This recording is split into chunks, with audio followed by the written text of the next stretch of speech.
Sekcija ustne harmonike v KUD Oton Župančič Sora deluje že 12 let. V društvu se je tedaj porodila želja, da bi orglice vpeljali v folklorne skupine. Prvi seminar v oktobru 2010 je vodil akademski glasbenik Vladimir Hrovat, ki je bil tudi umetniški vodja novo ustanovljene sekcije. V začetku leta 2013 je umetniško vodenje skupine, ki se je poimenovala Sorški orgličari, prevzel profesor Damir Fajfar. Na pobudo predsednika in gospe Alenke Prmetove se odločili izvesti začetni seminar igranja na ustno harmoniko, in sicer zato, ker je v vas se priselil gospod Vladimir Hrovat, ki je pa dejansko res umetnik na ustni harmoniki. In takrat smo mi z njim imeli ta začetni seminar. Njegova ideja je bila, da bi delno še nadaljevali, in iz tega se je razvila skupina.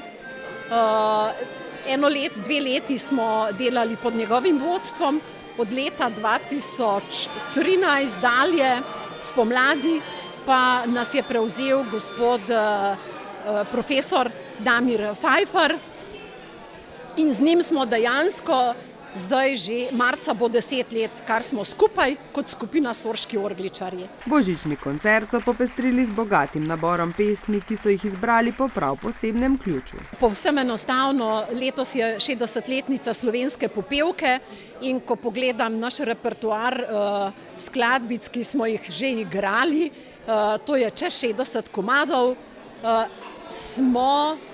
smo videli, da imamo dejansko slovenskih popevk zelo veliko, in ko sem pregledala, katere so bile pa dejansko iz festivala, je bil pa izbor povsem enostaven. Naše priljubljene, ki jih vedno zelo radi igramo, ker je pa to čas pred prazniki, smo pa dodali še malo zimsko-snežnega, in kot kaže, smo s vajami priklicali sneg. Z igranjem na orglice sorški orgličari dokazujejo, da si želijo širiti in ohraniti našo kulturno dediščino, kamor spada tudi igranje tega skorajda pozabljenega instrumenta, ki je nekoč veljal za ljudsko glasbilo. Skupina je tudi dokaz dobrega medgeneracijskega sodelovanja. A koliko je pa kaj zanimanja med mladimi za ta inštrument? Mi smo imeli tečaje za začetnike. V času korone se je stvar prekinila in verjetno bi bilo potrebno stvar obnoviti, ponovno izvesti tečaje, ker zanimanje je. Je pa problem, da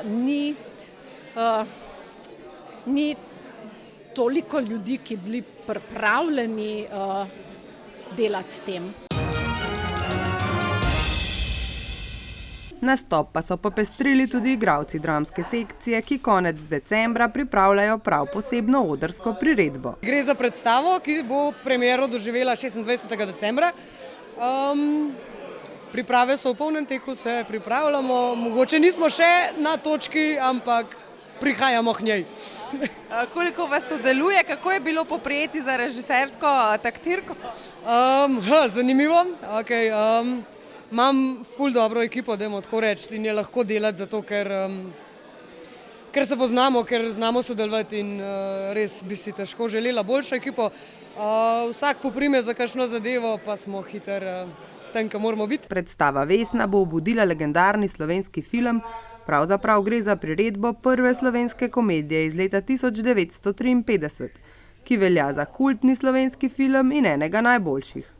Pa je zaradi tega prisotne kaj več treme pred premiero? Ja, je kultni film, je tudi ena velika, kako se temu reče, velik pritisk, zato ker ljudje poznajo zadevo in mogoče glih zato pridejo tudi na predstavo.